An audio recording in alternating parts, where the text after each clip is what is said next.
amateur players take their game to the next level. There's no crying in baseball. Forget about the curveball, Ricky. Give him the heater. You're killing me, Schmalz. Candlesticks always make a nice wedding present. Oh, people take vacations shorter than that. Pick me out a winner, Bobby. Now here is your show and go team. Yay! Yeah. We are back. Not together, but we're back, right? Oh, we're together in spirit. And in face, because we're recording this from different locations. Yeah, we can all see each We other. are here. This is very cool. Well, let's say where everybody is right now. Okay, I'm in Tennessee. You I'm want not to narrow saying that my down a address little on bit more? here. Well, 3 out of 4 of you are in Tennessee, so that's going to be boring. Okay, where are you? I'm in Arizona, Okay. hanging out here, playing baseball. Hey, sunshine. I bet They it's must have some 70 and fabulous sunny. hair product in Arizona. The wet... Yeah, they do. Look at my hair. It looks beautiful, doesn't it? Ever since Coach shaved his head, he has just been commenting on everybody else's I hair. just can't get over this little spot. I don't know what it is. Yeah, I think... Are you balding? No, No, someone maybe messed here, you but up. This thing, The is barber like, messed up. No, it's like No. it's a It's a weird gash. thing. You fell when you were a kid or something. Anyway, hello everybody, and welcome to this episode of Show and Go. You almost went Harry Carey right there. Yeah. Hello.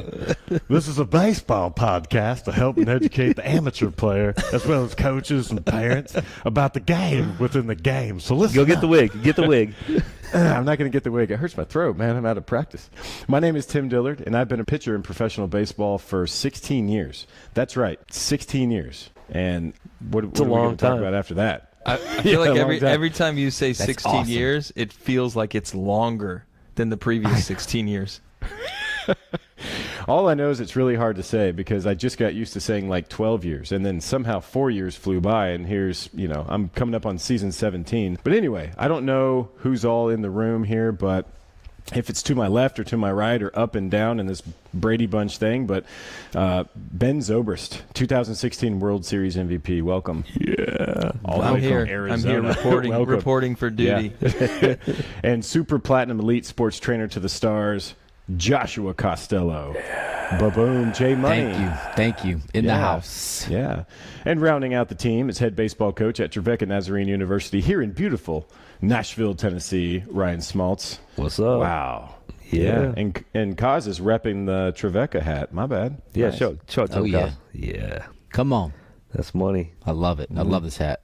And When are you Tim going is to wear a repping Cubs the, hat, though? When are you going to wear a Cubs hat? He's never know, worn I one. did. I've never Worn seen like you a wear one. Dodger- No, Dodgers no, hat. no. It was Dodgers, you- bro. You never wore Yeah. a Cubs Red hat Sox. for this. He's worn a Red Sox hat. Wait, what year Red did Sox, you win the World Dodgers. Series? Was that 2016? Yeah. When was the last time the Dodgers won and you wore their cap? I try to represent. Hey, I try to represent my players. I I do. just need some cubby love in here, okay? From my trainer, my personal trainer. I'll do know, it. right? I'll work on it. Someday. I'll work on it. Just as a I gave friend, you a you should full wear it. uniform. I mean, like, he has a full uniform he could wear. No way. Yeah, he got me a okay. pair of pants. What? And I wore them in my men's league, and I just felt awesome. You know, You got to come because hey, I had professional baseball. Does it have pants. Zobrist in the lining of the pants? Yes, it does. Bro, you got to come No, in full that- uniform. Do an episode in a full Yeah. uni. Yes. Ooh. That would be. You know we what? all That should would- do that. that We would all should gain- do an episode That would in gain a my full respect uniform. back for you. I still have my wrestling singlet too from high school. I could wear that. You're don't. Please don't. Do not. Yeah, No, man. Please. it still fits, man. It still fits me. Can you believe it? I mean, do you work out Prove too? it. I know you train everybody. Do you work out? Are you ready to wear that thing? Yeah, I am. Okay. Yeah. Just making sure. It's obviously very stretchy if it still fits you. Well, Yeah. speaking of costumes, I have a full Darth Vader costume from Party City, so I mean, I could wear that if you're going to We go should full do that Cubs. one episode. Everybody wears something. That's like Halloween stuff, man. We'll do it in October during the playoffs. I got some Peter Pan tights I could wear. Y'all remember that? Yeah. How could I forget? I can't get it singed from my brain. What are we actually here to Alright. talk about today? Yeah. I don't know. Not Coach, that's wrestling you, man. singlets? We're not Coach. talking about Costello's wrestling singlet for the next hour? Is it a can't- onesie? Is it a onesie? No, I mean it's a singlet. It's one piece. It's all white, so That's you a can onesie. see through a Also little known bit, as a but not too onesie. much. You know, it's see still through you can see through it a little bit, Okay, but it's okay, not hold- inappropriate. Coach, You know? what's the topic? I can't. I know. I I'm can't sorry. hear about I brought it this back. onesie That's anymore. my fault. All right, yeah. Okay. We're gonna talk about makeup today. Not like lipstick makeup, but we're going to talk about kind of those qualities that baseball players have that aren't really talent related, things that you're not necessarily born with, qualities that we all try to have. Work ethic. I don't think people are necessarily born with an incredible work ethic. It's kind of a choice that you make, a decision that you make to do, to come with day in and day out, and just the importance of those things. To being a good baseball player and a good teammate. I think it's important for young players to understand that as they want to improve on their game, because as they, if they want to make the varsity team, those varsity coaches are looking for that, or if they want to play in college or pro ball, this is something that coaches really lock in on and really, really value. And, I thought it'd be a great topic for us to talk about tonight. So we're talking about intangibles, basically, right? And now, does that mean that we're talking about character things? Is that stuff you just can't measure? Is that what we're getting at? Like stuff that you just don't measure, like stats or height? Weight? Yeah, I mean, I think you could probably, there may be ways of quantifying it, but yeah, I think character is definitely a part of an individual's makeup, for sure. Who's going first? Koss, I want to hear your take on that. last. When I was writing this up, I was eager to hear Costello talk about this, because I think that when somebody's working physically and they're kind of pushed to exhaustion, and I think that reveals a lot about someone. So I'm and you work with people of all ages, different ability levels. What's your take on this? Man, this is a good conversation. I got a handful of characteristics that I feel like you got to have as any athlete, really, because I do train all types of athletes, not just baseball. But one of them that sticks out the most, I used to really harp on grit, and I do believe that grit, that toughness is still one of them, which we can talk about in a second. But the one that I've been talking about the most is hunger. Are you hungry to get better? Are you hungry to improve yourself? Are you hungry to show up to your workout? Are you hungry to show up to the field? And I don't know. I don't know if that's something that you learn, because I think this is something that you either have or you don't. And I like to use the analogy of, think of someone that is overweight and loves pizza, okay? Guilty. Let's call him Tom, okay? Let's call him Tom. We'll call him Tom. Tom, okay? So Tom loves pizza, right? And he eats it a couple times a week, if not every day. You don't have to convince Tom to go order that pizza. When he wakes up, he's thinking, I can't wait to eat that pizza. You don't have to convince anybody. And so you either have that hunger or you don't. And I feel like that's what I'm trying to tell my kids is like, look, are you hungry to get better or not? It's either. Are you there or saying it's it not. while you're eating a slice of pizza? Are you like, I wish I had pizza in my hand right now. Oh my God. Yeah, like you're dangling it from a fishing pole. Like, do you want this pizza? Because a lot of kids, and the reason why I've thought of this word is because a lot of kids, they have a lot of great qualities, they have a lot of great talent, but they're not real. They don't show me that they're hungry to get better. Because like from the training standpoint, when you're actually trying to work on your game, whether it's hitting off the tee or you're in my facility working on everything else with strength and conditioning, like you really do have to have that hunger to get better. And some guys do like to just play the game and do the best that they can, and there's nothing wrong with that. But like if you really want to keep pressing yourself to each level, like you really got to be hungry. You really do. Well, my little daughter goes to gymnastics, and if she was just going there and going through the motions, then I probably wouldn't take her anymore. But since she's You're gone. I'm yanking you. yeah, expensive. like you are finished. No, but she's always doing flips around the house. She's always talking about gymnastics. When she's there, she's fully there, mind and body. Like she's fully there, listening and trying to get better. And I think that's what you're talking about, right? You just slapped. Yeah, pizza- because pizza think on about that. from the parent standpoint. You know, Hunger. like this is Yeah. a battle that I see with parents. This is because they're like, I want, so and so, little Johnny said yes to the baseball team. Yeah. And most parents that are very balanced will say, hey, you said yes, so you have to finish out the whole year, even if you feel like you don't like it, because you got to learn what it means to commit to something, even when your emotions are telling you the opposite. But some parents take it too far, and they'll push their kids to play another year or 2 years. But if that kid doesn't really show that hunger on their own, then they're showing up to my facility and they're really not pushing themselves, and I can't motivate them that much, Sure. It's like, if you're not hungry, you're not hungry. Like, maybe it's something else. It's not baseball. No big deal. So would it be fair to say that if it's obvious that the parent has more hunger than the kid does, that's a major problem? Yes, Red which is a flag whole should nother be waving. podcast. We need to talk about that at some point for sure. Well, but that's a good reminder for these kids, right? If you don't feel that yourself, if you need somebody else always to be kind of lighting the fire underneath you, then maybe you don't really have the fire.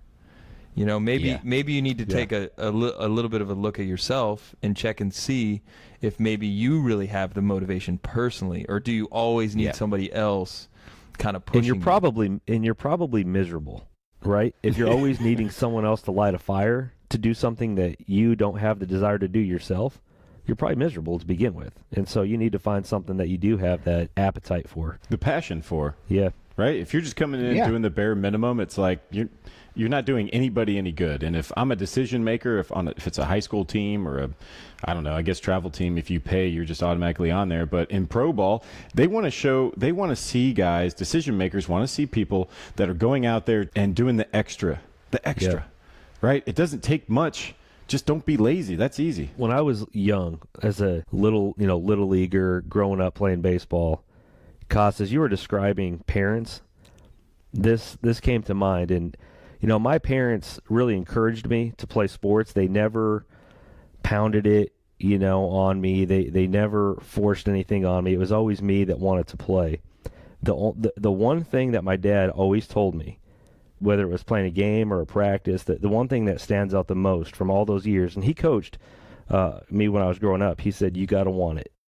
That was the most valuable thing he ever told me as a baseball player is you got to want it. And at different stages of life, like I emphasize different things like that want, that desire. I always had. I loved the game. I was a good enough player to play in college. I wasn't great, to play professional baseball or anything, but I did always have that desire, but it always came from me. And other people around me definitely encouraged me through the years. But and I think that would be a great piece of advice for other parents. And we're getting off on a little bit of a tangent, but I definitely think that encouraging players that they got to be the one to want it. They got to be the one to initiate it, and if they do, that's a huge intangible. That's a huge piece, kind of a foundational piece of a player's makeup. Yeah, and when the kids are young, as a parent, the kids don't know what they like sometimes, and that's totally cool. Absolutely. So it might take a couple years to kind of like push them a little bit, say, Great hey, point. just try this, just stick with it. Just stick with it. But like, if that is your voice when the kid is 15, 16 and you're still doing that, like, that's a problem. And then you're taking them to my facility and you can tell it's the dad, it's not the kid that wants to be there. Then that's when there's a huge dysfunction. Absolutely. That's really, really important. I think one thing I remember when I was a kid is taking my own initiative on things. I remember being inspired by something or some player or some routine or some challenging thing. And I was into basketball at the time. And I remember going outside and, watching like an old basketball movie and then just wanting to go emulate it and just on my own. Nobody told me to do that. Nobody said, hey, you need to go work extra or you need to go try those drills or you need to see if you can get that good. I just wanted to. I took You were that hungry. initiative. I was hungry, You were hungry bro. for pizza. You didn't have to think I wanted about that pizza, bro. Can the pizza be screaming Sicilian pizza? Oh, bro. Shameless plug. Shameless plug. Go scream. Actually, for plugging stuff, when you mentioned hungry, the first thing I thought of was the McGriddle, because when I used to be 265 pounds, it was the same year the McGriddle came out. So there's a correlation there. Oh my gosh. So let me ask you guys this. Who is the first, when you talk about a person with exceptional makeup, who is the first person that pops into your mind when you think about that? Could be from a movie, could be a player, could be even, in a different sport, anything. Who's the first guy that comes to mind when you think of someone with incredible makeup? Man, I'm going to say somebody like Zach Greinke. I mean, he has 100% focus on everything he's doing. He blocks out everything. He can dunk a basketball like reverse. He can throw a football 50 yards. And if you made up a game, he's better at it than you already. So he's pretty good. Like, that's pretty good makeup. It's like, what can he do? Everything. Interesting. And he's won a Cy Young, so that's pretty good Yeah. too. Michael Jordan. Yeah. Yeah, that's hard. definitely He to took argue the with easy that. way Yeah. out. He looked down at his shoes and he was like, oh, thank God. Michael Jordan? Yeah. Jordan's like the combination of like the most ability plus the best makeup. I mean, that's like the rarest of combinations. With you couple the ability with, the intangibles, the qualities that he had is just incredible. Yeah. I mean, What about you, Zoe? Well, I was thinking of movies, actually, when you said that. A couple guys came to mind. One of them was, I believe the guy's name was from the movie Unbroken, or the book Unbroken, Louis Zamperini, right? Who was an Olympic runner and then was a prisoner of war, and kind of overcame some incredible odds to be able to make it out of there. And then just his mental makeup and his ability to kind of forgive his captors, even in the end. I think those kind of things are just, man, the guy was a great athlete. He was a great, mentally strong person. But when you go through something like that, the other guy that came to mind movies-wise was, and this is also a true story, was Cinderella Man. James J. Braddock. If you haven't seen that movie, Yes, that's a great it's a movie. great Oh, yeah. sports movie. It's a great, Yes, it is. the guy Cinderella Man. was a good boxer, but he was down and out, and he came back and, had Yeah. everything against him. And he wasn't the most talented guy. But the intangibles he had, the perseverance he had, Yeah. the grit, you talk about the things that you have to be able to succeed after all the adversity that he faced. I mean, there's definitely some intangibles there. It's for me. It's Rudy Rudiger. Yeah, Rudy, that's a great one too. Rudy, like zero talent, small, undersized guy. Gets beat up left and right, and just kind of has this hunger. He has this grit, this toughness, this relentless attitude. And I'm not sure how accurate that is to the real story or not, but he's the guy that comes to mind, kind of the poster child for the makeup. So let me ask you this, like especially Zoe and Tim, as you guys were coming up and early in your career, and facing adversity, what qualities, what aspects of your own makeup did you feel like you had to lean on that kind of allowed your careers to progress, and stick into the game as long as you guys have? What are some of the personal characteristics that you guys had that you feel like really separated you from the pack? Yeah, I think one thing that I saw early on in my career was it was easy to just kind of be there. Everybody was there, if you showed up, and they would go through the motions. There was just very low energy. And one of the things I was like, man, I don't want to fall into this because that's not who I am. I mean, you guys know me. Like, I'd like to think I come across as kind of a high energy person.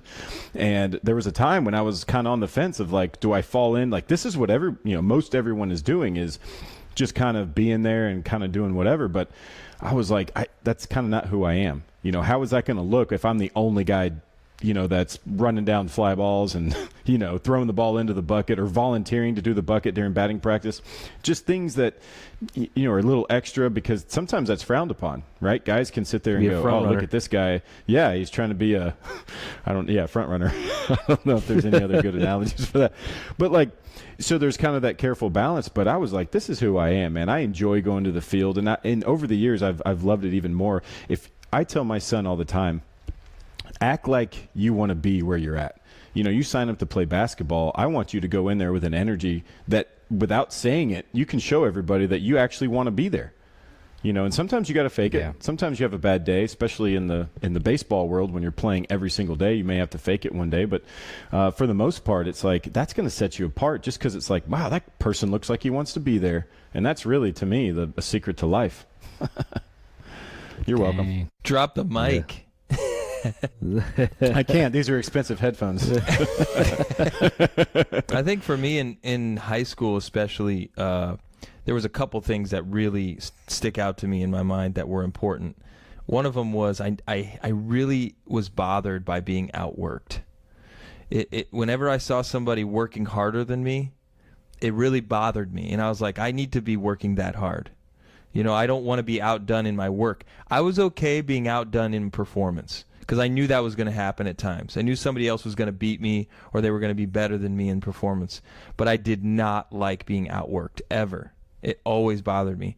The other thing that I felt like I had that not everybody had was a passion. I loved the game. I loved sports. One of my earliest memories is, and we have it on video, like my dad was pretending like he was interviewing me when I was at my first soccer game. When I was this little kid, and he asked me some question about the game last week or something like that, and I didn't even know what he said. I was just like, I like my games. That's the way I've always felt, is I just like it. I enjoy the passion of going out there and playing whatever the game is. I like the challenge. That's always been something that I've enjoyed, and I think that does set guys apart because it keeps you working. When everybody else is tired and they're done, it's like, no, I love this enough. I want to keep going. That's cool. Yeah, that's good stuff. Yeah, I think the hunger, going back to that real quick, is I think it's either there or it's not.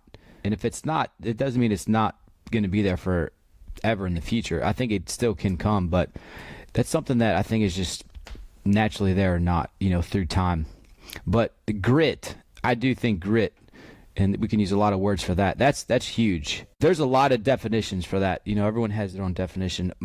One of the words that I was thinking of is being able to stay strong and push through when your emotions are low or your circumstances are not good. Ooh. They're not in your favor. It's pretty good. But you're deciding to, you see the external, you're not going to let that change your stance. You're even feeling inside that is even connecting with your circumstances, and you're saying no to that, and then you're still going to stand your ground. That's grit to me. Yeah, that's good. Hey, real quick, Zoe, you and I, maybe a year or two ago, were down hitting in your cage, and we were having this conversation. Do you remember this conversation about grit? You were saying that you had talked with several guys that you trained with in the off season about this question, what is it that separates major leaguers from everyone else? And you asked several people this, and everybody came back to that one thing was grit, or that was the most common response. Why don't you talk on that for a second, that, those conversations that you had surrounding that? Yeah. And when I asked the question, it was, what is the intangible, the one intangible that every major leaguer has? Everybody's got it, but even amongst major leaguers, you can see a difference between some and others. And the thing that everybody and they all agreed that that's true, that you can feel that, you can see that. And everybody wants to believe that they have that, right? But in the end, it comes down to, we talked about grit being something that when everyone else is saying one thing, that you're not good enough or that you stink or whatever, even if you're the only person in the world that believes it, you have the resolve and the courage to keep believing when everybody else says that you stink, and because there will come a time in your career, I don't care how good you are, where you're down and out, and everybody's saying, man, maybe you just shouldn't do this. Maybe you should do something else. But the ones that really have grit are the ones that can face up to that challenge and go, you know what?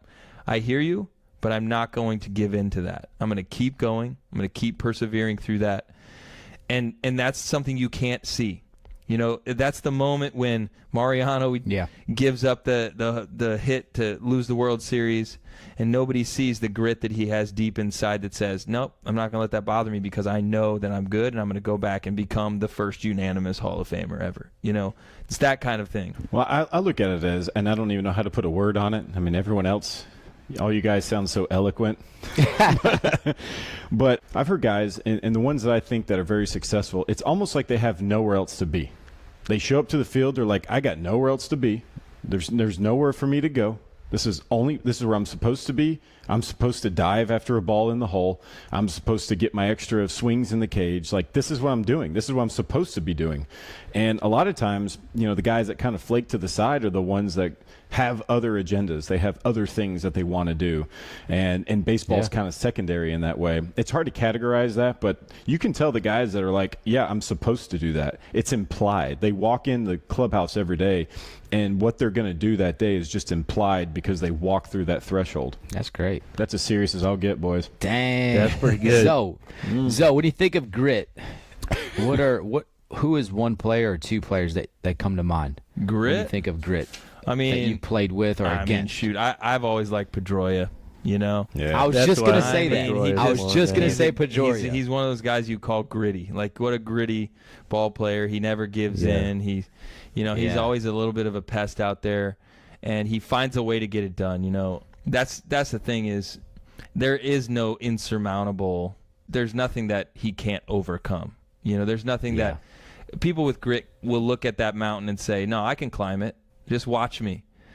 You know, instead of going, I don't think I want to do that, or I got something else I'd rather do. You know, they enjoy that and they go after it. They enjoy that, yeah. They enjoy the challenge of someone telling them they can't because it lights that fire inside of them. Oh, yeah. It says, you know what? I'm going to show you. And that's so funny you said Pedroia, because I just did an interview with Stephen Wright this afternoon, and we were talking about being a student of the game. And I said, who's the one player that comes to mind that showed that the most to you? And he said Pedroia for sure.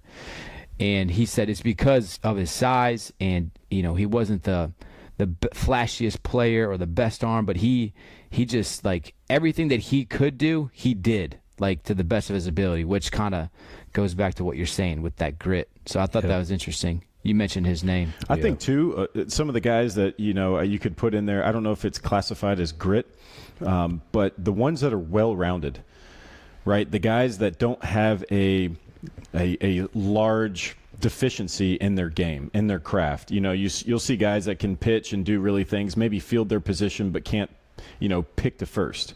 Or they have a great pick move, they have a great, you know, delivery to the plate, but they can't field a ball. Or there's a hitter who can hit everything, you know, pull everything, but can't hit oppo. Like, there's always a deficiency, but I feel like the people that have the most grit and probably the best makeup are just well-rounded altogether. Like, they in every facet of their game, they're, you know, at least average or better. Like, there's no gaping inconsistency there. And to me, that has a lot to do with makeup, just because you're well-rounded. Yeah, I agree with that. I think that well-rounded piece comes through recognizing the guys that with grit. They're going to recognize, man, I am deficient at this, and I'm going to make it at least serviceable as far as whatever part of the game it is for me. And they work on their deficiencies, but they also know what their strengths are. You know, they work really hard at their strengths, and they find a way to win with what they got. You know, because there's plenty of guys that aren't the most talented that have lots of grit, and it doesn't, that level. You don't have to be a college player or a pro player or whatever to get to that. There's 12-year-olds out there that have grit right now, and you know it. You can see it. But it can be developed too. I don't want to discourage the ones that feel like, man, maybe I'm not a gritty player. It can be developed, I think. You say, you know, hunger is something that is inborn. I agree with that to a certain degree. But I also believe that kids over time can catch a vision. They can catch a vision for what they really want, and then they can dedicate themselves to that. And they don't maybe know what that is until they're 15 or 16 or, you know, a little bit later in their development. And there's still a lot of hope there. Yeah, it comes down to a series of decisions that those kids have to make for themselves. You're right. They get that vision, that goal. But, you know, when it comes to makeup, I mean, to me, I think about people making conscious decisions to do something. You know, a decision to work hard, make sacrifices, you know, to make a sacrifice with their social life or with the video games and work on their craft, you know, what they're trying to do, to overcome adversity, to be a good teammate. You know, a lot of the things that we talk about in the podcast every week, you know, and to me, that's makeup. Those are decisions that players have to make. It comes down to making a series of those, and the more of those decisions that you make, you know, the more it becomes a habit, you know, and then it just kind of builds momentum over time, and the snowball effect happens. You may not see it in a day-to-day basis, but you look back, you know, a year from now, and then all of a sudden you realize, wow, you know, all that time and energy and effort and I've put in has really made a difference. And then a player gains confidence, you know, and then all of a sudden they want it more and more, you know, and it snowballs. Yeah, I just think it comes down to a series of decisions, though, for those players. Yeah, I'm going to say this because I think we're talking about attributes of what makes up, you know, have good makeup. And I think you got to go with self-awareness, right? That ability to look at what you are and what you're doing and go, what do I need to improve on? What do I need to make sure, you know, what do I focus on? Players that, to me, are just the well-rounded ones have great self-awareness. And that comes from asking questions. Hey, coach, what do I need to work on? There was a guy I played with years ago. The guy could hit, he could bunt, you know, had a good arm, he could run. But the guy had problems in the field. And everyone knew it. He didn't know it. He thought he was a great fielder. But it was like, no one's going to call this guy up because he has a deficiency in the field. But he, you know, for whatever reason, no coaches stepped forward and said anything. And the guy didn't even ask, hey, why am I not in the big leagues? Because if you ask a coach, you don't want to ask a player, hey, how come I'm not in the big leagues? That guy's going to look at you and go, I'm here with you too. How come I'm not there? You know, but if you ask a coach is going to tell you, hey, listen, you're doing all these things correct. Yeah. You could work on this. And to me, the best players that I've seen with the best makeup, they have that self-awareness. Yeah, cool. I agree with that. The other thing that came to mind as you were talking too is you have to have balance, right? One thing that I think I hear from scouts at times is the players that have a decent life away from the game as well. Like that's a part of makeup, right? It's really important to know that a player is not just solely dependent upon baseball in order to, you know, that's their whole identity. I mean, they've got to basically know who they are off the field as well as on the field. Yeah. And these young guys, especially, I think that's why a lot of times you got to look at grades, because you're like, okay, yeah, you're working hard on the baseball field, but are you working hard in other things in life too that are important? Even if you think you're going to be a major league player. Can you show up to class every day? Right? That is a huge thing. Great. What you just said about grade as a college coach, it is a red flag. I've heard several coaches say this in their programs as well. When a player has a really high ACT score or test score and their grades are really low. You know, does that make sense? Like they have this intelligence, they're sharp, they're smart, but their grades are really low. Like that's a major red flag. You know, somebody that has good grades, typically that's a pretty good indicator of habits, you know, work ethic, you know, and how they spend their time. Like I think that's something that as a coach, as cliche as it sounds, being a student athlete, you know, if you're playing baseball in college, I mean, you have to really prioritize those things if you're going to succeed and have that balance that Zoe's talking about. Well, the balance comes with having life skills too, right? I spoke at my college about 5 years after I left, and I was like, why would anybody listen to me? What am I going to say? And so kind of thinking about what to say, I realized I'm going to tell them why they go and run miles at 5 a.m. It's not because they care about your conditioning. You know, the coach has you out there, you know, running poles or whatever. They're doing that to see, is this person going to show up? Is this person willing to, you know, dedicate themselves in that way? And a lot of times grades, man, if you just show up, you have a chance. And when we were talking about some of this balance stuff, how you are away from the field, I had this guy, one of the first guys I met in pro ball, one of the coaches, the guy was in charge, and he said, if you're 5 minutes early, you're 10 minutes late. and it has resonated with me. You guys know me. If we're doing something, I'm on time. It's ingrained in me. It's fallen onto my kids. It's just, it's the way it is. It's a respect factor. And if you have a guy that's consistently late, I mean, you have to sit there, and that's got to be a red flag too. Red flag? I'll give myself a red flag. Costello, that was all about you. Yeah, he charges people extra for being late. Oh. Hey, I think balance is good in regards to not caring too much. Because especially with baseball, you're going to fail, right? And if you care so much, that's going to be really hard for you to shake it off. Some of the best players that I've gotten to know, they're able to shake it off. It's like, oh, no big deal. It's like, hey, I'm just here to play. It's not a big deal. I'm going to give my best, but it's obviously, it's not like they're just going through the motions, but there's a sense, part to them where they're not like, all in anxiety, like living by every second, like you're in the stands of a football game. Yeah, they have to. Baseball's different. How they deal with failure is something we've talked about so much. It's a really, really important part of makeup, right? Are you able to handle the failure, and how are you handling it? And also conflict, right? Not just conflict on the field, but conflict off the field. How are you with teammates that are hard to deal with? How are you with coaches that are hard to deal with? How do you handle it when things are kind of like going against you and you're not at fault? I mean, those kinds of things. Well, that's huge, man. I mean, there are scouts that really dig on players to find. They're looking for that. Yeah. They want to find out when you got detention when you were 13 and why. You know what I mean? If they're giving somebody that kind of money, I mean, the reports that those scouts have to do on people, it's so detailed. They are going back to detention, and they're writing these reports. It's an investment, It's a huge investment for these colleges and professional teams. Yeah, and that was one of my other points of talking about makeup is how do you deal with failure and how do you deal with success? Yeah. Because you can go way too far with success and let your ego take over, right? And then you hit cruise control with your talent and you're not really getting better. And on the flip side, talking about failure, I've heard stories, and I think I mentioned it in a previous episode, where a player was having a tough moment on the mound, and there's some pro scouts there, and he just flipped out.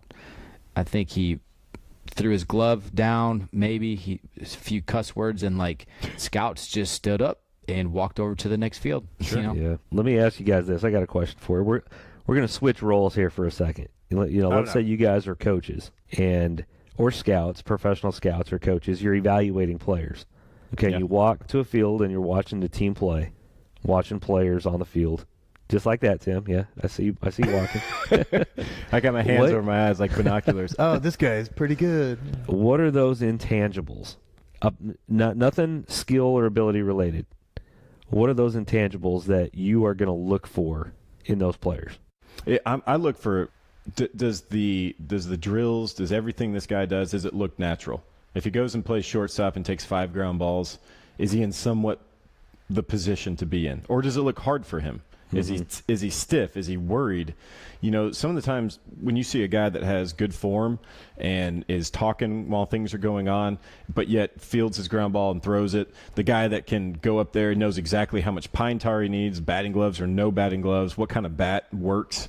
I'll use an example. When I was being recruited out of high school, I was taking batting practice for a Kansas City Royals scout, and he opens his trunk, because this is back in the day, man, and he opens his trunk of like a rental car, and he has like all these wooden bats, and he goes, okay, so these are all the different wooden bats, and I want to suggest and I'm like, dude, it's a wooden bat. I've been around. So I reach and I grab like a C271 34, and I walk up there and I start swinging to show some, like, hey, I've been here before, I've done this, and I can do it and do pretty well. Like, that's what I'm looking for. Is this guy scared to death, or does he look comfortable in his environment? Yeah, that's good. Yeah, are you hiring? Because after the season, you never know, man. I'm always looking. He needs a pitching coach. I'll tell you what I would be looking for if I was a coach. Number one thing I would be looking for is are you paying attention to detail? If I'm going to look at a kid, if I'm going to be watching him, there's a reason. He's got good stats, right? He's got tools or stats that are bringing you to a place to watch him. But then when I see him, the intangibles that I'm looking for is like, is he paying attention to the details in the game? Is he paying attention to himself? Does he look like he's even working on stuff in the game? You know, and like if he's at first base and a guy gets a base hit, I want to see how he rounds second and goes to third. You know, I want to see if he's talking to the coach, if he's talking to his teammates, like all these things where that show whether you're paying attention to detail or not. If you're around there throwing grass out in the outfield or kicking rocks, or you know, it's obvious that you're not into some moment, then to me that shows that there's something that you're missing, because there's always so much to be paying attention to in the game. Baseball is a game of action and inaction, right? But if you're a player, if you're a real gritty player, then you're going to be paying attention even in the inaction.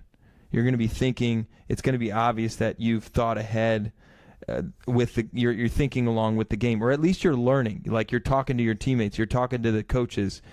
You know, it's obvious you're into the game. That's a really, really important thing. The other thing I was going to say is your reactions is really important. You know, when things don't go well, and they won't all the time, how are you reacting? I want to see a little bit of frustration and how you're dealing with that. Because you know if you're good and you do something bad in the game, like you're going to be frustrated, but how are you dealing with that? Are you able to turn the page quickly? Or is your head down for the next 5 pitches or the next 2 innings? Because those things really do matter. How quickly are you able to pull yourself out of that? Likewise, like you mentioned, success. How are you reacting to that success? Does all of a sudden, does your chest puff up and you're like, yeah. You know, or do you just go back? Yeah. Do you just go right back to the same demeanor and you get back after the next moment? Because those are the kinds of things that are going to end up playing themselves out over the course of a season. And if you're going to be one of the best players on the team, you want that kind of player for the other guys to look at. You know, you want 25 guys like that if you're on a major league roster. Yeah, if you're talking about preparation and things like that, some of the better players out there, they prepare for the game, but there's still a preparation before they go out for the next inning, and there's a preparation before their next at bat. You know, they're always thinking one step ahead. And to me, those are the better players. And I try to do that on the mound. If I'm on the mound, I got to think one step ahead. And so I'm like, okay, what's the situation? What do I need to be thinking? What's this hitter thinking? You know, is this a bunt situation? Things like that. I'm not saying let's look at the end of the game. I'm saying what is the next step? And I feel like the best players out there that are willing to stop in the past and look for the next step, they're prepared, they're ready, and it looks natural to them. And so for them, it's almost easy. And you're right, the stats, they come and go, but to me, that's makeup. Is this a easy transition for them to let go and start moving forward? Yeah. What about you, Jay Money? You know, if I was a college coach, I'm trying to think through that for a second. No pizza whatsoever. It's kind of a good feeling thinking about that. No, if a player came in, you know, with their parents and it was a special moment and trying to see, you know, if they're a good fit, I would ask them just one question. Have you seen Rocky IV? That's it. And if they have it, the meeting ends right there. It's over. You can leave. That's a lie. Rocky Okay, IV. how many of us have seen Rocky IV? Yeah, I've seen Rocky IV. Have you seen The Matrix, though? You better have. The Matrix is absolutely... if you think of Rocky, though, that's grit right there. I mean, that's absolutely. You can't get better than that. Absolutely. You know, it's that simple. Man, your team's going to be really good. You're gonna have a box brawl. for conditioning. You're gonna get the gloves out and have them box each other just to see. You guys kind of build the clear that benches, toughness. dude. Yeah. A lot of boxing analogies tonight. Very good. Yeah. How well do you connect with Rocky IV? That's my question right there. Well, if it's one question on the college campus, I'm saying, have you ever taken your bat to a hotel room to work on things in the mirror? If you have, you can be on my team. Did you have that when you were checking in? Hi, I have a reservation for Zen Zobrist. Yeah, I was looking to sign some autographs, so when I checked in, I made sure I brought my... Sir, we need your credit card. I'll just sign this piece of paper, and we're square. I wish it was that easy. A couple of the things I would look for, that I, evaluating players, and You guys have all alluded to this in one way or another, but the way players communicate with each other, and communicate with their coaches is becoming more of a rare thing. People who communicate really well, just because our culture is kind of shifting to the electronic devices, the phones, and people communicate in nonverbal ways more and more. In our program, we talk about being a family a lot and really tight knit and kind of that team chemistry things. That's something that's really, really important to me. And I try to get guys who fit that culture and that mold, and just being able to communicate really well is really, really important to us. And I try to look for guys that, throughout the recruiting process are good communicators. They communicate with their fellow teammates and stuff. I think that's really important. The other one, I've mentioned this before, is body language. I think is a really important element of makeup, and you can just watch the way somebody carries themselves, and you can see if they're confident or not. I think you can really tell how they're handling a difficult situation just not by the way they're saying or playing, but by the way they're carrying themselves. I think that's such a critical thing. Body language is a really, really powerful thing, and sometimes you got to fake it, with body language, and you may not feel like acting a certain way, but you still do, and overcoming difficulty. I think that's really, really important. Well, you don't know who's watching. If you're in high school and there's a scout that happens by, or if you're in college and a scout comes by, that may be the only game they're at, and you don't know what these guys look like. Like back in the day, they had maybe suspenders and a radar gun, or Clint Eastwood when he's all like, trouble with the curve. Like maybe they telegraph themselves, but a lot of times they're pretty incognito. So when you're out there, you can't take a day off. You can't take a day off, and body language is the easy thing. If I'm a guy and I'm evaluating this one game, and I can just see this guy throwing his hands up. He may be 4 for 4 at the plate, but he can't communicate. He can't deal. He's freaking out. It's like, ugh. Don't want to be around that guy. And it may only be that one shot. And so I think, body language is a real quick way to go on the flip side of that and say, this guy doesn't have the makeup. And I'm going to be honest too. Like I've been just about everything that we've said tonight. There's been at some point in my career where I've been on the wrong end of the makeup. I've been doing the wrong thing, or reacting the wrong way, or, my attention is elsewhere, or my body language stinks, or my communication with my teammates stink, or whatever. I think everybody goes through that. So I want to remind guys that if you are struggling with that, or you have, to just really focus on moving away from that. It's going to have to be intentional, but it's definitely something that you have to recognize. It's that self-awareness piece, Tim. You got to recognize that you're doing it when you're doing it. And you got to find a new way, a different way. What are some other things that you guys have struggled with? I think you bring up a great point.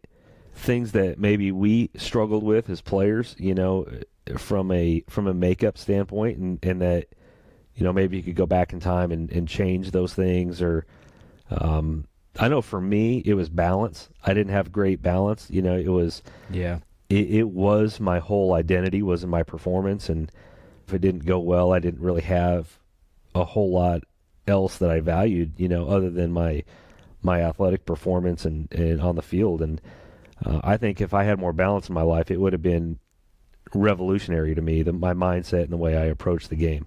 What about you guys? You guys have any of those things that stand out that you kind of have struggled with? Well, I think we're bringing light to things that maybe some people haven't even thought about. Yeah. Like, I didn't know that mattered. And that's kind of what we're doing on this podcast anyway, on every podcast. Yeah. And to know that, hey, these seemingly meaningless things actually matter. So if you want a guy that actually can, do something like say, hey, I want to get better, and it's not just on the field stuff. I want to get better with the off the field stuff, the communication, the body language, whatever it is. It's okay. Ask a coach, right? Ask your parents. Don't maybe not do that. Maybe ask your coach and go, listen, I want to make sure what would that be like for you, coach, if somebody came to you and was like, hey, I want to make sure I'm representing myself, my team, my family well while I'm out there. What do I need to do better? What do I need to do less of? Well, that would be extremely rare. When players come and ask me my opinion on something, 99.9% is about the physical. What do I need to do better as a hitter? As a pitcher, my swing, what part of my base running, what part of the game do I need to improve on? And the reason is it's really, really scary to ask that question. Yeah. Because as soon as you ask, you better be ready for the answer. Because if you ask me, what do I see? And I say, look, your work ethic is terrible. You're a bad teammate. You don't handle adversity very well. Your bad body language. You kind of got to be ready for the answer, and people don't want to ask that because they don't want to know the answer. Really, I think you're not sugarcoating it either. You're like, here's the list of all the things that you're terrible at. When you ask someone what they see when they look at you, that's a powerful thing because we all have blind spots. There's things that other people see in us that we don't see in ourselves, and I think that's really, really enlightening to be aware of those things. Yeah, I think if you have all of the great qualities, but your identity shifts to the game, kind of like what you're talking about, Schmalz, is you got way off track, off balance because your identity was so wrapped up in the game, then a lot of things can just fall off and be an issue and be a problem. But it's really not who you are, it can get confusing if you let it just be your identity, which could be another conversation. But that's my take on it. Yeah. The one thing I want to say before we wrap up here is I want to tell a quick story. Actually, Costello would probably not know this, but he and I played together in a summer league, Athletes in Action, Christian Summer League, back in between college ball. That's where we met. And we had a coach at the time who, I'll never forget this conversation because, he was trying to tell me something. And I was, talking back to him because he wasn't my normal college coach. He was just a guy in the summer. And he was trying to tell me something, and I was just like, well, I disagree because of this or that or whatever. I was giving my opinion, and he goes, so you're a very good player. He said, you're a good player, but you need to learn how to be coachable. You're not very coachable. And at the time I was like, who are you to say that?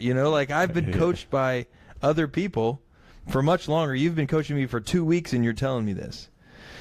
But there's some truth to it. He saw something in me just in 2 weeks that and if I could go back to that 19-year-old self of mine and say something, I would say, hey, you need to learn to listen. Close your mouth and open your ears more. Because that's so good. Other people sometimes can see things in you that you can't see. And that self-awareness piece is tough to have when you're young. But open your ears and listen and truly take it in. They may not be right, but if you don't take it in and at least consider it, then you're going to miss some of this wisdom that you're going to get over time. That's good. I think that you bring up there's an element of being stubborn, that can be positive too. Yep. And maybe this is for a separate podcast. I don't want to get too far down this rabbit trail, but being coachable and, kind of believing in your ability. And there is a little bit of stubbornness, I think, that can help players, a little bit. But that's good. I know we're getting short on time. Do any of you guys have any other closing thoughts or tidbits of wisdom you'd like to share? J Money. Costello. I think all. I think that's my old shirt, bro. I'm showing a picture of Rocky 3. So this is Rocky versus Mr. T. And so that's my closing thoughts is just watch the Rocky series. Just watch them. Dude, that's my old shirt, bro. All of your questions will be answered. All of your questions will be answered. Done. I'm out. That's a fantastic T-shirt. I would just say act like you want to be wherever you're at. Just act like, who cares? If you're at some place you don't want to be at for an hour, just fake it for an hour. And then what happens is you end up enjoying everywhere you're at. It may not be exactly where you want to be, but you can find a joy in that. And it's contagious, and you can see it. Other people can see it in you, scouts or whoever, your coach. But it's contagious. It can spill over to the teammates that maybe needs to hear that encouraging word or see something encouraging. And I don't know, enjoy being wherever you're at. Yeah. My final thought is for the modern player is, what are you doing with your downtime? Are you looking at a screen, or are you thinking about other more important things? You know, how much, like listening to a podcast. Yeah. Like how much time are you spending actually? Yeah, we'll let you pass. How much time are you spending entertaining yourself versus learning and growing and listening? You know, that's the kind of thing that if you're going to build those intangibles and you're going to be some of the things that we're talking about, if you want to make it to the next level, well, then you got to really consider how you're spending your downtime. Because every player I've ever been around that has intangibles, they spend their downtime. It's not that they don't play video games and they don't watch their movies, and they know when the time to do that is. But guess what? They sacrifice a lot of that time that other kids do in order to be great at their sport.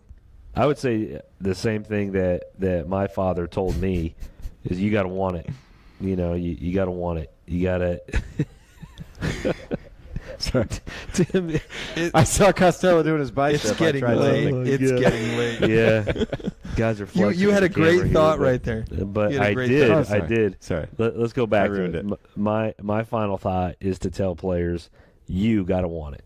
Nobody can want it for you. Nobody can have the heart to do it, the passion to do it, but you. You know, and if you want it bad enough, you know, you gotta, your actions have to reflect that desire. Then you got to. You don't have to guess. You're either hungry for pizza or you're not. You don't have to second guess it. Change the pizza to McGriddle, and I'm 100% behind you. Go get you a slice of the pie, kid. That's fantastic. Let's all get some food.